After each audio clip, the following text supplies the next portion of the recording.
আসসালামু আলাইকুম। বাংলাদেশ জাতীয়তাবাদী দল বিএনপির 42তম প্রতিষ্ঠা বার্ষিকীতে আমি প্রথমে শুভেচ্ছা জানাচ্ছি সারা দেশে বিএনপির সর্বস্তরের নেতা কর্মী, শুভাকাঙ্ক্ষী, সমর্থক এবং বিশেষ করে দেশপ্রেমিক জনগণকে, যাদের ভালোবাসায় সিক্ত হয়ে দলটি প্রতিষ্ঠার পর থেকে আজ পর্যন্ত সবচেয়ে জনপ্রিয় এবং বিশ্বস্ত রাজনৈতিক দল হিসাবে মানুষের আস্থা অর্জন করতে সক্ষম হয়েছে। জনগণ বিশ্বাস করে বাংলাদেশের রাজনীতিতে বিএনপি একটি রাজনৈতিক দল, যাদের কাছে নিরাপদ বাংলাদেশ, যাদের কাছে নিরাপদ গণতন্ত্র, যাদের কাছে নিরাপদ মানুষের স্বাধীনতা এবং সম্মান। বিএনপির প্রতিষ্ঠা বার্ষিকীর এই শুভ লগ্নে আমি শ্রদ্ধা ভরে স্মরণ করছি বিএনপির প্রতিষ্ঠাতা, স্বাধীনতার ঘোষক শহীদ রাষ্ট্রপতি জিয়াউর রহমানকে, যিনি বাংলাদেশে গণতন্ত্র পুনর্জীবিত করে গিয়েছিলেন, সংবাদপত্রের স্বাধীনতা ফিরিয়ে দিয়েছিলেন। বিএনপি গঠনের আগে আওয়ামী লীগ সহ নিষিদ্ধ ঘোষিত রাজনৈতিক দলগুলোকে পুনরায় নিজ নিজ দলীয় পরিচয়ে রাজনীতি করার সুযোগ করে দিয়েছিলেন। আমি বিশেষভাবে উল্লেখ করতে চাই দেশনেত্রী বেগম খালেদা জিয়ার কথা, যার আপোষের নেতৃত্ব ও ব্যক্তিত্ব বিএনপিকে পৌঁছে দিয়েছে টেকনাফ থেকে তেতুলিয়া, রূপসা থেকে পাথুরিয়া, দেশের প্রতিটি এলাকা, প্রতিটি অঞ্চলে অধিকাংশ মানুষের হৃদয়ে। তিনি মাদার অফ ডেমোক্রেসি। দলের প্রতিষ্ঠাকাল থেকে আরম্ভ করে আজ পর্যন্ত বিএনপির অসংখ্য নেতা, কর্মী, সমর্থক ইন্তেকাল করেছেন। অনেকে বিভিন্ন সময় ক্ষমতাসীনদের নির্মমতার শিকার হয়ে প্রাণ দিয়েছেন। দলের জন্য তাদের মেধা, শ্রম, সাহস আজ বিএনপিকে দেশের সবচেয়ে জনপ্রিয় এবং নির্ভরযোগ্য সংগঠনে পরিণত করেছে। তাদের অবদান শ্রদ্ধার সঙ্গে আমি আজ স্মরণ করছি। মহান আল্লাহর দরবারে তাদের আত্মার মাগফিরাত কামনা করছি। সারা দেশে দলের বিভিন্ন পর্যায়ে অনেক নেতা, কর্মী, সমর্থক শুধুমাত্র বিএনপি করার কারণে এই অবৈধ সরকার এবং তাদের লেলিয়ে দেওয়া সন্ত্রাসীদের দ্বারা নির্যাতিত হয়েছেন। বছরের পর বছর ধরে হামলা কিংবা মিথ্যে মামলায় হয়রানির শিকার হয়েছেন। আমি সবার প্রতি আন্তরিক সহানুভূতি প্রকাশ করছি। তাদের পরিবারের সদস্যদের প্রতি জানাচ্ছি সহমর্মিতা। আজ আমি আবার একটি প্রতিশ্রুতি পুনর্ব্যক্ত করতে চাই। গণতন্ত্র প্রতিষ্ঠার সংগ্রামে বিভিন্ন সময়ে যারা আত্মত্যাগ করেছেন, নির্যাতন, নিপীড়নের শিকার হয়েছেন, জনগণের সমর্থনে আগামী দিনে বিএনপি আবারও রাষ্ট্র পরিচালনার সুযোগ পেলে গণতন্ত্রের জন্য তাদের ত্যাগ ও অবদান অবশ্যই শ্রদ্ধার সঙ্গে মূল্যায়ন করা হবে ইনশাআল্লাহ। প্রিয় দেশবাসী এবং বিএনপির নেতা ও কর্মীবৃন্দ, দেশের সবচেয়ে জনপ্রিয় এবং জনসমর্থিত দল হওয়া সত্ত্বেও বাংলাদেশের অগ্রযাত্রা বিরোধী দেশি বিদেশি নানা অপশক্তির ষড়যন্ত্রে দেশে গণতন্ত্রের কবর রচনা করা হয়েছে, মানবাধিকারের কবর রচনা করা হয়েছে। গত 1 দশকেরও বেশি সময় ধরে বিএনপিকে ক্ষমতা থেকে দূরে রাখার অপচেষ্টা অব্যাহত রয়েছে। দেশে এখন সরকারি বয়ানের বাইরে জনগণের কিছু বলার কিংবা গণমাধ্যমে স্বাধীন মত প্রকাশের স্বাধীনতা নেই। বর্তমানে এক শ্বাসরুদ্ধকর পরিস্থিতির মধ্যে দিয়ে অতিবাহিত হচ্ছে মানুষের জীবন। একদিকে স্বৈরাচারী শাসকের শোষণে নিষ্পেষিত জনগণ, অপরদিকে মরণঘাতী করোনা ভাইরাস, কয়েকটি জেলায় বন্যার ভয়াল থাবা, আর সব মিলিয়ে চলছে দেশে এক নীরব দুর্ভিক্ষ পরিস্থিতি। বেড়েই চলেছে চাল, ডাল, আটা, তেল সহ নিত্য প্রয়োজনীয় দ্রব্য মূল্য। চারদিকে এমন বিপদের মধ্যে বাংলাদেশের জন্য আরেকটি বড় সমস্যা মিয়ানমার থেকে আশ্রয় নেওয়া প্রায় 11 লক্ষ রোহিঙ্গা জনগোষ্ঠী। রোহিঙ্গা পরিস্থিতি ক্রমেই জাতীয় সংকটের রূপ নিচ্ছে। গত 3 বছরেও বাংলাদেশ একজন রোহিঙ্গাকেও তাদের জন্মভূমি মিয়ানমারে ফেরত পাঠাতে পারেনি। নিশিরাতের সরকারের নতজানু কূটনীতির কারণে রোহিঙ্গা ইস্যু মোকাবেলায় আন্তর্জাতিক বিশ্বে বাংলাদেশ হয়ে পড়েছে একা। প্রতিটি ঘটনাকেই সরকার হীন ও দলীয় স্বার্থে ব্যবহার করতে গিয়ে বারবার দেশকে বিপদের মুখে ঠেলে দিয়েছে। 2009 সালের ফেব্রুয়ারি মাসে বিডিআর পিলখানার সুপরিকল্পিত সেনা হত্যাযজ্ঞের বিভীষিকাময় স্মৃতি জনগণ এখনো ভুলে যায়নি। সেই নারকীয় সেনা হত্যাযজ্ঞে দলীয়ভাবে আওয়ামী লীগ লাভবান হলেও অপূরণীয় ক্ষতি হয়েছে বাংলাদেশের।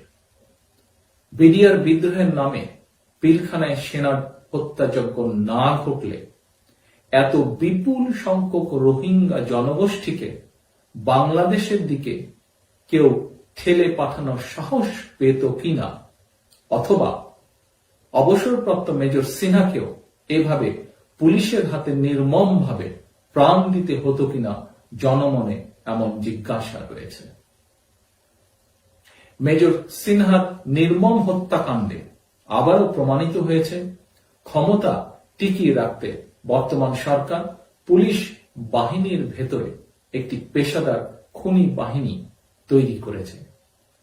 পুলিশের ইউনিফর্ম পরা পেশাদার এই খুনি গ্রুপটির কাছে রাজনৈতিক দলের নেতাকর্মী, ভিন্ন মতের মানুষ, পেশাজীবী মানুষ, সাধারণ মানুষ কিংবা সেনাবাহিনীর কর্মকর্তা সবাই সমান।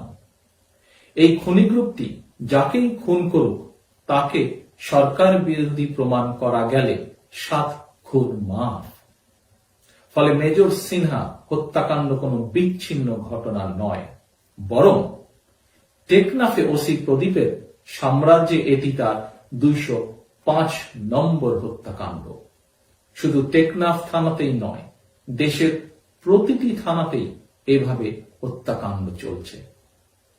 ভিন্ন দল কিংবা মতের হাজার হাজার মানুষকে গুম কিংবা খুন করা হয়েছে এবং প্রতিনিয়ত হচ্ছে।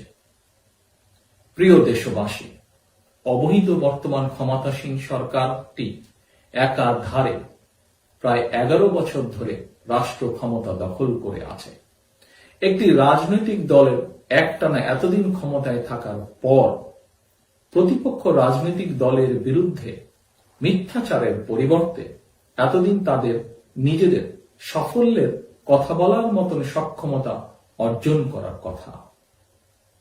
অথচ গণতন্ত্র হত্যা, মানুষ খুন, গুম, দুর্নীতি আর টাকা পাচার ছাড়া গর্ব করে বলার মতন এই সরকারের কোনো সাফল্য নেই। গণমাধ্যমে এতদিন তারা উন্নয়ন জিগির তুলেছে, অথচ দেখা যাচ্ছে এরা এতদিন জনগণের সঙ্গে শুধু প্রতারণাই করেছে।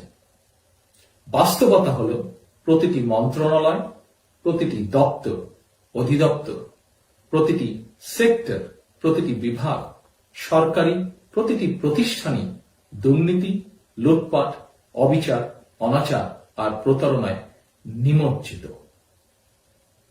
সর্বক্ষেত্রে এমন পাহাড় সম দুর্নীতি, প্রতারণা আর ব্যর্থতার আড়ালে চাপা পড়েছে আওয়ামী লীগের রাজনীতি। রাজনৈতিকভাবে সম্পূর্ণ দেউলিয়া আওয়ামী লীগ এখন তাদের ব্যর্থতাকে হঠাৎ করে আবারও দাবার গুটি হিসেবে ব্যবহার করছে। আওয়ামী লীগ ক্ষমতায় এসে শেখ মুজিবুর রহমান হত্যাকাণ্ডের বিচার করেছে। বিচারের রায় কার্যকর করতে গিয়ে অভিযুক্তদের একের পর এক ফাঁসির রায়ও কার্যকর করেছে।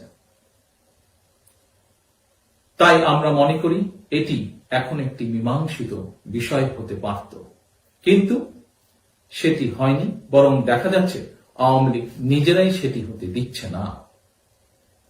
শেখ মুজিবুর রহমান হত্যাকাণ্ডের বিচারের পরও প্রায়শই আওয়ামী লীগ এবং তাদের দোসর জাসদ নিজেরাই একে অপরের সঙ্গে ঝগড়ায় লিপ্ত।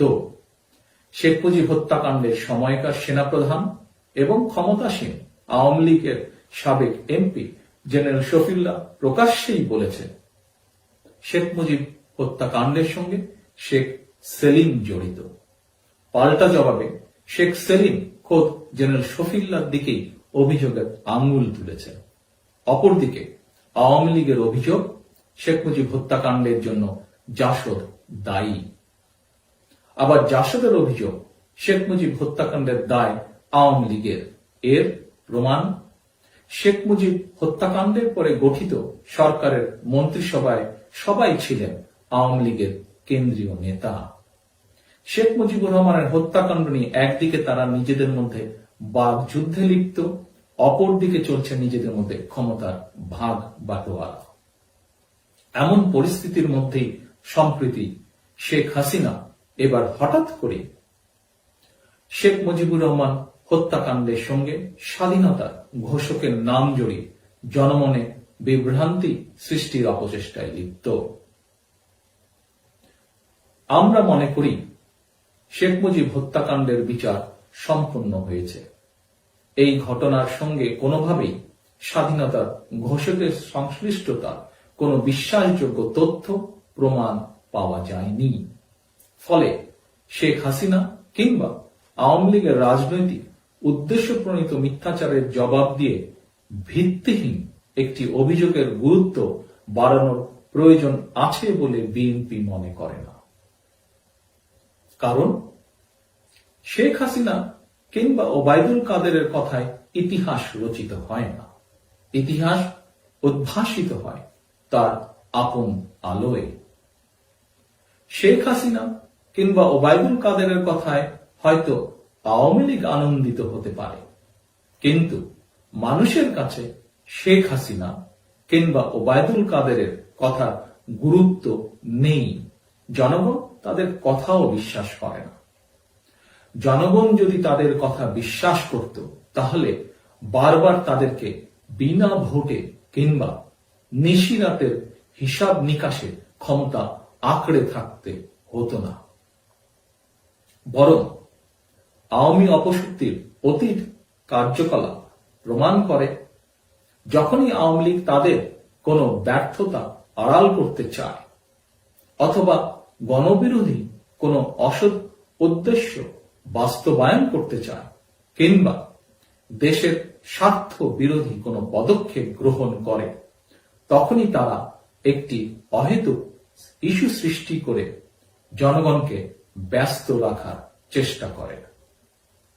তাই এবারও হঠাৎ করে স্বাধীনতার ঘোষক এবং মাদার অফ ডেমোক্রেসির বিরুদ্ধে মিথ্যাচার ও অপপ্রচার উস্কে দিয়ে আওয়ামী লীগ হয়তো দেশ ও জনগণের স্বার্থ বিরোধী কোনো অপতৎপরতায় লিপ্ত।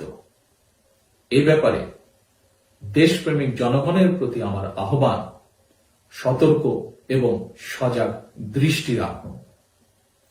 প্রিয় দেশবাসী, স্বাধীনতা পরবর্তী আওয়ামী লীগ সরকার এবং বর্তমান আওয়ামী লীগ সরকার তাদের ঠিক একই চরিত্র।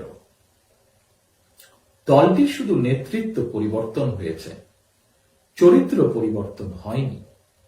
শেখ মুজিবুর রহমান আওয়ামী লীগকে বলেছিলেন চোরের খনি। সেই চোরের খনি এখন শেখ হাসিনার আমলে পরিণত হয়েছে ডাকাতের খনিতে। প্রিয় দেশবাসী, কোভিড-19 পরিস্থিতি মোকাবেলায় ক্ষমতাসীন সরকারের সামনে এই মুহূর্তে সবচেয়ে অগ্রাধিকার ইস্যু হওয়া উচিত দেশের মানুষের জন্য করোনা ভাইরাসের ভ্যাকসিন প্রাপ্তি নিশ্চিত করা। কয়েকটি দেশ করোনা ভাইরাসের ভ্যাকসিন ট্রায়ালের প্রায় শেষ ধাপে রয়েছে। তাই করোনা ভাইরাসের ভ্যাকসিন প্রাপ্তি নিশ্চিত করতে বাংলাদেশ ভ্যাকসিনের থার্ড ফেজের ক্লিনিক্যাল ট্রায়ালের অনুমতি দেওয়ার পাশাপাশি আমাদেরকে সম্ভাব্য সকল বিকল্প সম্পর্কে সজাগ থাকতে হবে। আমাদেরকে global alliance for vaccine and ইমিউনাইজেশনের সদস্য হতে হবে।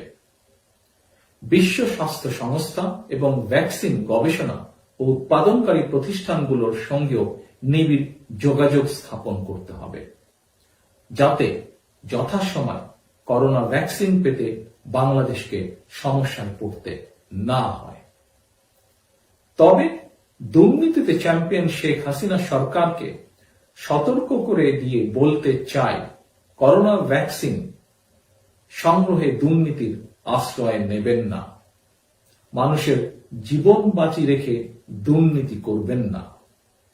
নির্বাচন কমিশন রাতের আধারে যেভাবে নিশিরাতের সরকারের এমপিদের পাশ ফেলের সার্টিফিকেট দিয়েছিল, যেভাবে নিশিরাতের সরকারের অনুসারীরা শতাব্দীকালের আতঙ্ক করোনা ভাইরাস টেস্ট না করেও ইস্যু করেছিল ভুয়া সার্টিফিকেট, ক্ষমতাসীন দলের দুর্নীতিবাজ ও প্রতারকদের কারণে বিশ্ব দরবারে বাংলাদেশের মর্যাদা হয়েছে ক্ষুণ্ণ। দেশে দেশে বাংলাদেশের নাগরিক প্রাপ্তির ক্ষেত্রে যাতে আর কোনো কেলেঙ্কারি না ঘটে সে ব্যাপারে এই দুর্নীতিবাজ সরকারকে সতর্ক করে দিয়ে বলতে চাই, স্বাস্থ্য খাতে সীমাহীন দুর্নীতি এবং অব্যবস্থাপনার কারণে জনগণ বিশ্বাস করে একমাত্র সেনাবাহিনী পারে কোভিড-19 ভ্যাকসিন সঠিকভাবে প্রতিটি মানুষের কাছে পৌঁছে দিতে। প্রিয় দেশবাসী,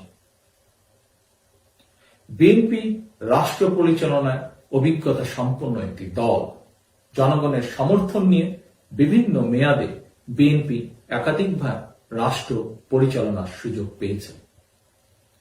শহীদ রাষ্ট্রপতি জিয়াউর রহমানের শাসনামলে বাংলাদেশ পেয়েছিল আধুনিক রাষ্ট্রের মর্যাদা। বাংলাদেশকে তলাবিহীন ঝুড়ির অপবাদ ঘুচিয়ে দিয়েছিলেন শহীদ জিয়া। দেশনেত্রী বেগম খালেদা জিয়ার শাসনামলে বিশ্বে বাংলাদেশ এশিয়ার ইমার্জিং টাইগার হিসেবে পেয়েছিল পরিচিতি।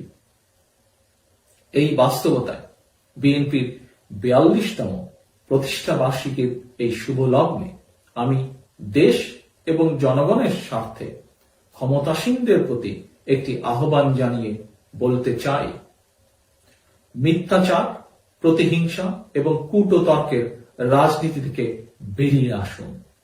ব্লেম গেমের রাজনীতির পরিবর্তে জনগণের আস্থা অর্জনের চেষ্টা করুন। স্বাধীনতার ঘোষকের বিরুদ্ধে মিথ্যাচার বন্ধ করে বরং তার অন্যতম একটি যুগান্তকারী ভালো কাজের মতন আপনারাও একটি ভালো কাজ করার চেষ্টা করুন দেশের মানুষের জন্য।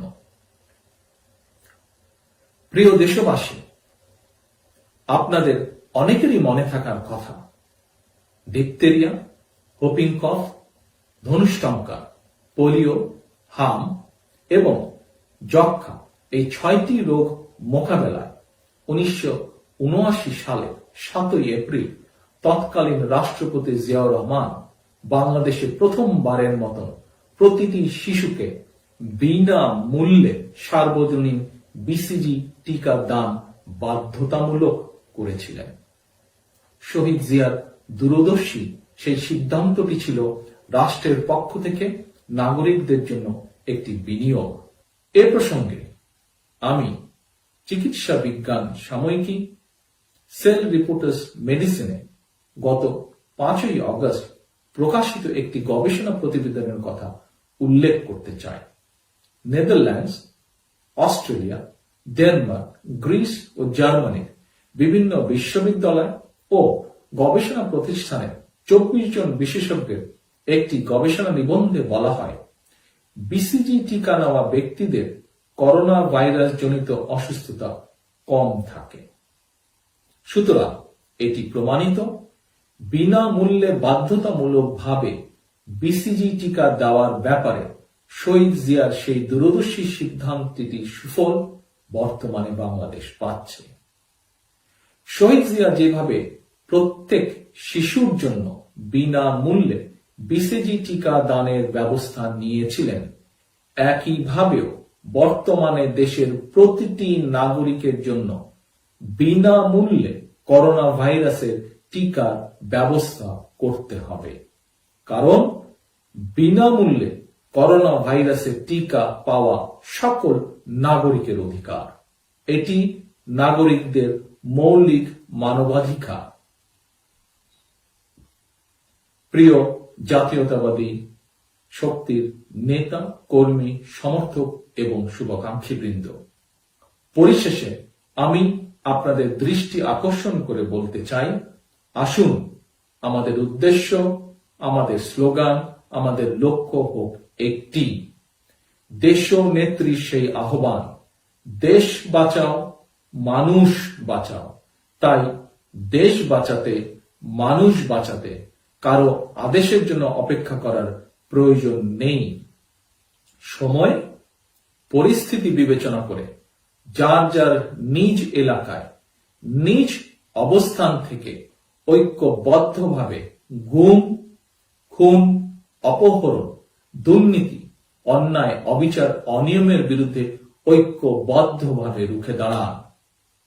বিজয় অনিবার্যভাবে হবে জনগণের, বিজয় অনিবার্যভাবে হবে গণতন্ত্রের, ইনশাআল্লাহ। বাংলাদেশ জিন্দাবাদ, বাংলাদেশ জাতীয়তাবাদী দল জিন্দাবাদ। আল্লাহ হাফেজ।